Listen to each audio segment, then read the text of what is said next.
They're going to get this off of the backs of the very people who are absolutely naive enough to think that Barack Obama is a tax cutter. Now, if we're to believe Diane Sawyer yesterday with their piece, well, this thing is going to cost us $4.2 million. Now, wait a minute.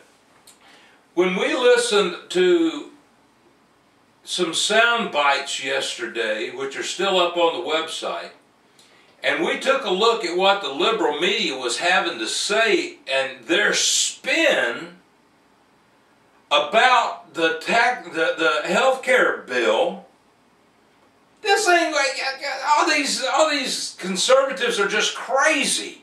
It's not going to cost money. These guys are idiots. It ain't costing anything. But when the Republicans, the conservatives, started getting an upper hand after November 2nd with legislation, the Spin City people came out. And it's $4.2 billion. I'm going to go with Diane Sawyer. The Obama, the mighty, the Messiah, the tax cutter, by golly, folks, it's going to cost us $4.2 trillion. By the way, I think that was the Bush tax cuts that they were talking about. We got another $3 trillion. That's right. Boy, I'll tell you what, you get on a roll. That's right. It was the Bush tax cuts that's going to cost us $4.2 trillion. It's $3 or $4 trillion for the overall cost of the health care bill. Oh, but wait a minute. Crazy me, I've digressed. It doesn't make any difference as long as the Congress appropriates the money and borrows it from China.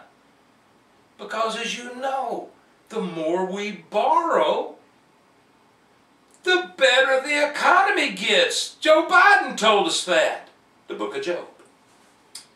Instead of attacking tax cuts like the news media had under President George Bush, the network embraced everything in Obama's agenda. Carl Quintella, boy, I'm glad I got that out right, made Obama's tax policy sound like a better deal for the average family on September the 22nd of 2008 when Obama was running for president, saying that a middle-class household earning $38,000 to $66,000 a year would get an average tax deduction under McCain of tax cut of only $325, but under Obama it'd be $1,100.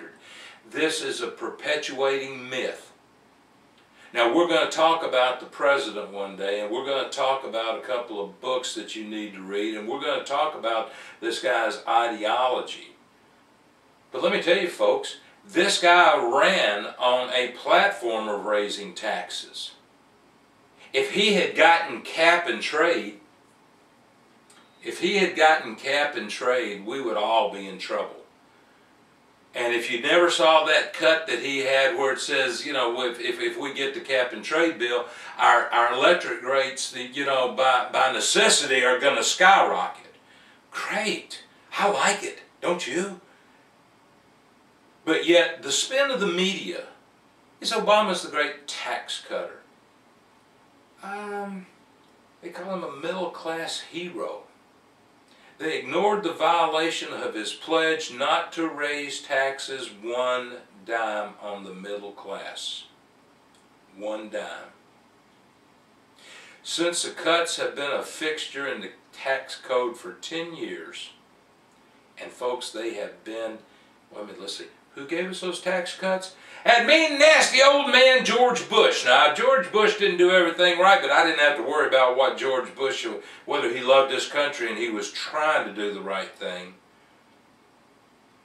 But they've been in effect for 10 years.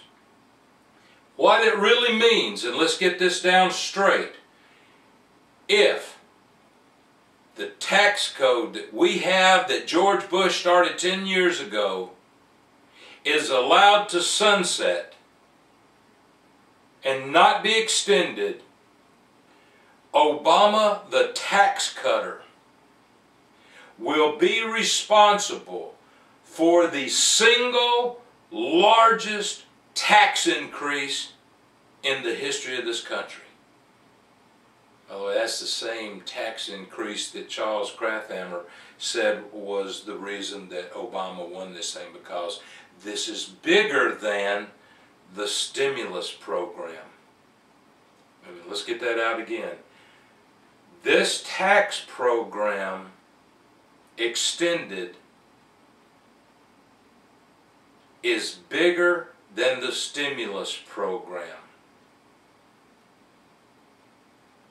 Now, for those of you who've listened to my show in the past, you absolutely understand that I am a big fan of the Heritage Foundation. The Heritage Foundation estimated that the GDP would fall by $1.1 trillion over the next 10 years, and employment would fall by an average of 693,000 jobs a year. Wow.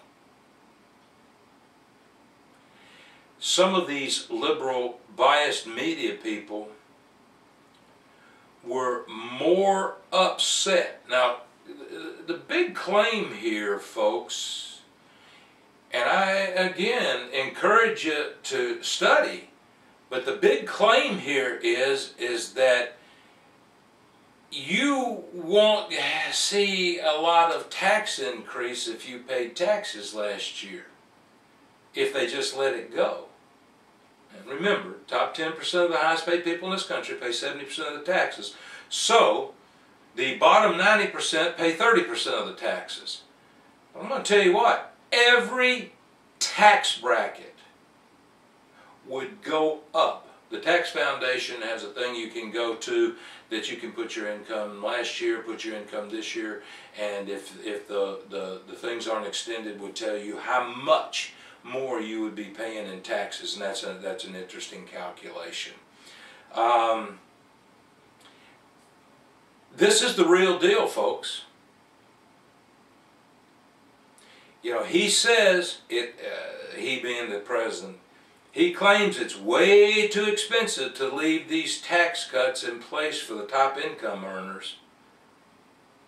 But I think his press secretary, Gibbs, revealed more of what the White House is all about when he said on September the 13th, in an interview on the CBS Early Show, which is quality broadcasting, by the way.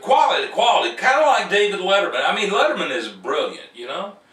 But Gibbs said the president does not believe that we should be borrowing money, mostly from overseas, to extend cuts for folks, quite frankly, that weren't asking for them and don't particularly need them. Does that give you a better idea of exactly where the president stands? It should. It should. He's not a tax cutter. He is a taxing entity. And we need to realize that. The number 6 top 10 economic myth of 2010. MSNBC maintains Tea Parties are AstroTurf. Media ignores green group ties. Man, I love this. We may end up having to get the rest of these top 10 economic myths out, tomorrow if I go wild here. But I love this because earlier you listened to a clip to where yesterday I said, you guys gotta, in the Tea Parties, you gotta show up now. And you listen to a clip where you've got this idiot Joe and he's telling you, where's the Tea Party? And he's making fun of you. You gotta show up. But this is the great